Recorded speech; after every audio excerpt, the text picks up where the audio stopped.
नमस्कार जी, चलो इस छोटे से वीडियो में अपन बस डिस्कस करने वाले हैं कि 7 से 8 महीने और रह गए हैं मुश्किल से नीट के एग्जाम के लिए। सो उस नीट के एग्जाम में लास्ट 5 ईयर का ट्रेंड क्या है, क्वेश्चन का, वेटेज का, चैप्टर्स का, किस तरीके से चैप्टर्स डिवाइड किए जा रहे हैं, किस तरीके से कौन से चैप्टर्स ज़्यादा इंपॉर्टेंट है, कौन से यूनिट ज़्यादा इंपॉर्टेंट है, आपको क्या स्ट्रेटेजी बना के चलनी चाहिए अभी से, आपको आपके रिवीजन के लिए कौन कौन से चैप्टर्स को ज़्यादा मार्जिन देना चाहिए, क्या आपको करना चाहिए, उसके लिए एक लास्ट 5 ईयर का आपने एनालिसिस किया है, छोटा सा ही बिल्कुल। और अगर आपको इसका बहुत ही डिटेल एनालिसिस चाहिए तो आप कमेंट बॉक्स में लिख दीजिए कि पूरा स्ट्रेटेजी लिख दीजिए, तो आपको स्ट्रेटेजी बना के वहाँ दिया जाएगा। फिलहाल फटाफट अपन देखते हैं। सबसे पहले हमने एक साइड में लिख दिया ईयर्स एंड दूसरे साइड में लिख दिया यूनिट्स। हमने बेसिकली बहुत काफ़ी ढेर सारे यूनिट्स को लेके, काफ़ी ढेर सारे चैप्टर्स को लेके यूनिट वाइज इसको कैटेगराइज किया है ताकि आप आसानी से समझ पाएं कि मार्जिन कैसे दिए जा रहे हैं। ठीक है, सो सबसे पहला जो यूनिट हमने लिया है वो मैकेनिक्स को लिया है। मैकेनिक्स में कौन कौन से चैप्टर आएंगे आगे भी हम बात करेंगे। तो मैकेनिक्स से आया है 2021 में देखे तो 13, 2022 में देखे तो 19 क्वेश्चन, 2023 में देखे तो 18 क्वेश्चन, 2024 में देखे तो 18 क्वेश्चन एंड 2025 में भी इसके ट्रेंड थोड़ा सा गिरा है और इसमें 12 क्वेश्चन आए हैं। 6 क्वेश्चन लास्ट ईयर से कम आए हैं, बट कोई बात नहीं। इस बार बहुत ही ज्यादा बैलेंस क्वेश्चन था नीट 2025 का, जैसा कि बोला गया टफ पेपर है, इसलिए जो क्लास 12 की तरफ जो मार्जिन बहुत ज्यादा रहता था, इस बार थोड़ा सा मार्जिन को 11 की तरफ लेके गए हैं और 11 से थोड़ा सा क्वेश्चन ज्यादा दिया है इन्होंने। ठीक है, दूसरा अगर देखें तो अगर सिर्फ मैकेनिक्स की बात करें तो 22 से 25% का मार्जिन पूरे पेपर में मैकेनिक्स से ही रहता है, इसलिए मैकेनिक्स को हमेशा हाई वेटेज यूनिट या फिर हाई वेटेज चैप्टर्स में काउंट किया जाता है। सेकंड नंबर पर अगर देखें अपन तो यहाँ पे इलेक्ट्रिसिटी मैंने लिख दिया। यहाँ पे एक्चुअल में ये क्या है, इलेक्ट्रोस्टैटिक्स एंड करंट इलेक्ट्रिसिटी दोनों का कॉम्बिनेशन है। यहाँ पे हम इसके चैप्टर्स की भी बात करेंगे थोड़ी देर में, पर इलेक्ट्रिसिटी वाली जो यूनिट्स हैं उन यूनिट से मिला के 2021 में 11 क्वेश्चन, उसके बाद कंटिन्यूसली 8 क्वेश्चन 2022 में, 2023 में 9 क्वेश्चन एंड 2024 में 10 क्वेश्चन एंड 2025 में 11 क्वेश्न। मतलब एक ऑन एन एवरेज अगर हम देखें तो मिनिमम 8 क्वेश्चन इस यूनिट से आते ही आते हैं, जो कि अच्छा खासा मार्जिन 20 से 25% का मार्जिन देखे जाते हैं। अगर इन सिर्फ दो यूनिट को हम बात करें, मैकेनिक्स और इलेक्ट्रोस्टैटिक्स एंड करंट इलेक्ट्रिसिटी, सिर्फ ये मैकेनिक्स और इलेक्ट्रोस्टैटिक एंड करंट इलेक्ट्रिसिटी भी पढ़ें तो ऑलमोस्ट 40 से 50% अपना सिलेबस कवर हो जाता है। क्वेश्चंस का, सिलेबस का नहीं, क्वेश्चंस का जो मार्जिन है 40 से 50% हम कवर कर लेते हैं। सोच सकते हैं कि ये दो यूनिट कितने ज्यादा इंपॉर्टेंट है। एक्चुअल में ये यूनिट जो मार्जिन लेके आ रहे हैं तो इसमें यूनिट्स भी बहुत ज्यादा है। ये मैकेनिक्स में ऑलमोस्ट कंप्लीट 11th आ जाती है, 2-3 चीजों को छोड़ के, जैसे कि हीट एंड थर्मोडायनामिक्स को अगर छोड़ दिया जाए तो ऑलमोस्ट सारी की सारी 11th की चैप्टर्स जो है वो मैकेनिक्स के अंदर कवर हो जाते हैं। ठीक है, अभी उसको भी हम लिखेंगे तो आप खुद में समझ पाएंगे। थर्ड अगर चैप्टर की बात करें तो यहाँ पे मैग्नेटिज्म देख लीजिए। सो मैग्नेटिज्म के लिए 6, 9, 9, 8, 7 ऐसे कंटिन्यूअसली मिनिमम 6 और मैक्सिमम 9 क्वेश्चंस पिछले 5 साल में पूछे गए हैं, जो कि अच्छा खासा मार्जिन लेके आते हैं 12 से 15% का। और मैग्नेटिज्म एक बहुत ही प्यारा सा छोटा सा यूनिट है, बहुत ही अंडरस्टैंडिंग यूनिट है। ये इलेक्ट्रिसिटी और मैग्नेटिज्म दोनों कोरिलेट करते हैं, तो आप चाहें तो इन दोनों को ऐसे बंचअप करके भी पढ़ सकते हैं बहुत आराम से। जैसे इलेक्ट्रोस्टैटिक्स आप कंप्लीट करेंगे, मैग्नेटोस्टैटिक्स शुरू करेंगे, दोनों लगभग सेम है। मतलब ऐसा समझ सकते हैं आप 80% सेम है पूरा। ठीक है, तो इसका मार्जिन अगर देखें तो 12% से लेकर 15% का मार्जिन ये लेके आता है पेपर में। थर्ड नंबर के बाद फोर्थ यूनिट्स की बात करें तो ऑप्टिक्स में, जिसमें रे ऑप्टिक्स और वेव ऑप्टिक्स, दो ऑप्टिक्स आती है, और ऑप्टिकल इंस्ट्रूमेंट, और उसके साथ साथ तीसरा आपके पास आता है वेव ऑप्टिक्स। ठीक है, तो वहां पे आपको 5, 4, 4, 3, 4 मतलब ऑलमोस्ट 3 to 4 क्वेश्चन इसमें हर साल ही देखने को मिलते हैं, अकेले दो यूनिट से। कहने के लिए दो यूनिट है, लेकिन अंदर में जो चैप्टर्स आते हैं पोलराइजेशन तो हट गया है, लेकिन आपके पास इंटरफेरेंस, डाइफ्रैक्शन है ना, और उसके बाद आपके पास आता है वेव ऑप्टिक्स में। तो ये सारे मिला जुला के रे ऑप्टिक्स और वेव ऑप्टिक्स में रिफ्लेक्शन और रिफ्रैक्शन, ये दो चीजें जो आती है, इंटरफेरेंस और डाइफ्रैक्शन, पोलराइजेशन तो हटी है। तो इन सब छोटे छोटे टॉपिक से मिला के 4-5 क्वेश्चन ऑलमोस्ट पूछे जाते हैं, जो मार्जिन लेके आते हैं 8% से लेकर 12% के आसपास का। ठीक है, अगला अगर देखिए मॉडर्न फिजिक्स की बात करें तो मॉडर्न फिजिक्स में आपके क्या क्या चैप्टर्स आते हैं अभी हम फिर डिस्कस करेंगे। मैं यहाँ पे लिख लूंगा, आप चाहे तो स्क्रीनशॉट ले सकते हैं उसका। मॉडर्न फिजिक्स में 7, 8, 8, 9, 8 मतलब ऑलमोस्ट 8 क्वेश्चन कंटिन्यूअसली हर ईयर पूछे ही जा रहे हैं। 8 क्वेश्चन मॉडर्न फिजिक्स में आते हैं, इनमें मोस्टली 4 चैप्टर्स कवर हो जाते हैं आपके, जिनमें आपका आता है dual nature of matter and radiation, दूसरे नंबर पे आता है एटम्स, तीसरे नंबर पे न्यूक्लियाई, और चौथे नंबर पे सेमीकंडक्टर इलेक्ट्रॉनिक्स। यानी बहुत ही ज्यादा, अगर मैं बोलूं सब में इजीएस्ट कौन सा है तो मैं बोलूंगा मॉडर्न फिजिक्स। सबसे आसानी से अगर आपको नंबर कवर करने हैं, 7 to 8 क्वेश्चन को अगर आपको पैक करना है तो आप मॉडर्न फिजिक्स पे खूब ध्यान दीजिए। कम से कम समय प्रिपरेशन होता है, आसान से आसान क्वेश्चन आता है और मजेदार मार्जिन लेके आता है 15 से 18% का। ठीक है, अगर लास्ट और नॉट लीस्ट की बात करें तो यहाँ पे हीट एंड थर्मोडायनामिक्स के चैप्टर्स हैं। हीट एंड थर्मोडायनामिक्स के चैप्टर्स के ऑलमोस्ट 2 से 3 क्वेश्चन हर बार पूछे ही जाते हैं, तो मिनिमम 2 मान सकते हैं, मैक्सिमम 3 क्वेश्चन से पूछे गए हैं, जिसमें कि आपके क्या क्या जाते हैं, थर्मल प्रॉपर्टीज ऑफ मैटर आ जाता है, उसके बाद क्या आ जाता है थर्मोडायनामिक्स और केटीजी यानी काइनेटिक थ्योरी ऑफ गैसेस। इसका मार्जिन थोड़ा कम है लेकिन इंपॉर्टेंट है फिर भी, क्योंकि अगर आपको रैंक लानी है तो हर चैप्टर्स को बराबर आपको ध्यान देना पड़ेगा। तो ये 5% से लेकर 8% का मार्जिन लेके आता है। अगर हम क्लब करके देखें तो 50% के अराउंड आपके पास सिर्फ और सिर्फ मैकेनिक्स और इलेक्ट्रिसिटी यानी कि इलेक्ट्रोस्टैटिक्स से कंप्लीट हो जाता है। अगर मैकेनिक्स, इलेक्ट्रोस्टैटिक और मैग्नेटिज्म को भी कवर कर दें, कंप्लीट कर दें, तो ऑलमोस्ट 65 to 70% ही कवर हो जाता है।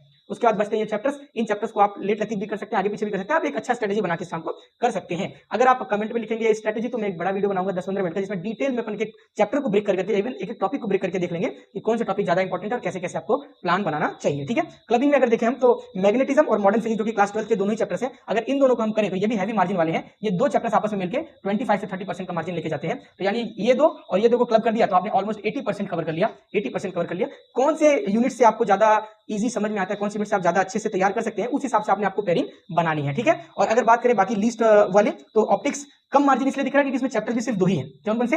Ray optics and optical instrument पहला यूनिट और दूसरा यूनिट है वे ऑप्टिक्स। 2 ही चैप्टर में आपको 5 क्वेश्चन 4 क्वेश्चन 5 क्वेश्चन मिल रहे हैं, तो इसको कम मार्जिन मत समझिए, बहुत ही अच्छा है और बहुत ही अच्छा इससे क्वेश्चन भी हमेशा पूछा ही जाता है। ऐसे हीट एंड थर्मोडायनामिक्स आप देखिए ना, सिर्फ छोटे-छोटे 2 ही चैप्टर्स में थर्मोडायनामिक्स और काइनेटिक थ्योरी ऑफ गैसेस, एक और है थर्मल प्रॉपर्टीज ऑफ मैटर जो कि बहुत ही स्मॉल चैप्टर है, उससे अकेले से आपको यहाँ पे 2 से 3 क्वेश्चन हर बार देखने को मिल रहे हैं, तो इसको भी आपको अंडरस्टैंड करने की जरूरत नहीं है। इसका स्क्रीनशॉट ले लीजिए, जल्दी से अपन देख लेते हैं इन यूनिट्स के अंदर में कौन-कौन से चैप्टर इंक्लूड होते हैं, ठीक है। ओके तो अगर बात करें चैप्टर्स में यूनिट्स में चैप्टर डिवीजन की, तो देखिए जैसा मैंने बोला था मैकेनिक्स एक बड़ा मार्जिन वाला यूनिट है, तो उसके अंदर काफी सारे चैप्टर्स आएंगे। आप अगर पढ़ेंगे तो आपको लगेगा ऑलमोस्ट 11 सारा का सारा मैकेनिक्स में ही कवर हो रहा है। एक्चुअली मैकेनिक्स को पार्ट 1 पार्ट 2 में डिवाइड करके ज्यादातर लोग बनाते हैं, बट यहाँ पे हमने जो कैटेगराइजेशन किया है उसमें हमने सभी को इंक्लूड कर दिया एक ही मैकेनिक्स में, ठीक है। तो यहाँ पे अगर देखें मैकेनिक्स के अंदर में आएगा unit and dimension, motion in straight line यानी कि motion in 1D, motion in plane यानी motion in 2D, laws of motion, WPE rotational motion, gravitation, जो कि आपका पार्ट 1 है, 11 का पार्ट 1 ऑलमोस्ट कंप्लीट आ गया, ठीक है। उसके अलावा पार्ट 2 में से भी मैकेनिकल प्रॉपर्टीज ऑफ सॉलिड, जहां पे यंग्स मॉडुलस और ये सब पढ़ते हैं, मैकेनिकल प्रॉपर्टीज ऑफ फ्लूइड और उसके साथ-साथ ऑसिलेशन एंड वेव। तो बचा क्या सर? बचा सिर्फ और सिर्फ ये हीट एंड थर्मोडायनामिक्स बच गया। तो 11 कंप्लीट ये, और ये 2 ही यूनिट में 11 कंप्लीट हुआ। यहाँ पे थर्मल प्रॉपर्टीज ऑफ मैटर और थर्मोडायनामिक्स और केटीजी यानी कि काइनेटिक थ्योरी ऑफ गैसेस, ये 3 चैप्टर के साथ एक यूनिट, ये टोटल का टोटल 11 कंप्लीट हो गया। और इसकी जो मार्जिन है ऑलमोस्ट 20 से 30% मार्जिन इसकी है, बाकी 10 से 12% मार्जिन इसकी है, तो टोटल मिला के आपको लगभग 40% के आसपास की मार्जिन लेके आते हैं। बाकी 60% की मार्जिन ऑलमोस्ट 12 से ली जाती है हर बार ही, इसलिए मैंने आपको बोला कि 12 बहुत ज्यादा इंपॉर्टेंट भी है और बहुत ज्यादा इजी भी है। तो यहाँ पे देखिए इलेक्ट्रो में जो आपका आएगा, जो मैंने इलेक्ट्रिसिटी लिख रखा था, उस इलेक्ट्रिसिटी में क्या क्या आपका आएगा? इलेक्ट्रिक चार्जेस एंड फील्ड यानी कि बोल सकते हैं इलेक्ट्रोस्टैटिक का complete, electric potential and capacitance और उसके साथ-साथ करंट इलेक्ट्रिसिटी। इसमें भी करंट इलेक्ट्रिसिटी सबसे ज्यादा इंपॉर्टेंट है, सबसे ज्यादा इंपॉर्टेंट है करंट इलेक्ट्रिसिटी। अगर बात करें इसमें, तो इसमें काफी सारे चैप्टर्स इंपॉर्टेंट है। रोटेशनल मोशन से हमेशा 2 से 3 क्वेश्चन पूछे जाते हैं हर साल। इसके साथ-साथ ग्रेविटेशन से हमेशा 2 क्वेश्चन पूछे जाते हैं, 1 से 2 question. Unit and dimension easiest one है और इससे भी हमेशा 1 से 2 क्वेश्चन पूछे जाते हैं, मतलब 2 क्वेश्चन तो फिक्स ही रहते हैं लगभग। Motion in straight line, motion in plane, दोनों में से किसी एक में से मिला के 1 से 2 क्वेश्चन पूछता है आपको। लॉज ऑफ मोशन से ऑलमोस्ट 1 से 2 क्वेश्चन पूछे जाते हैं।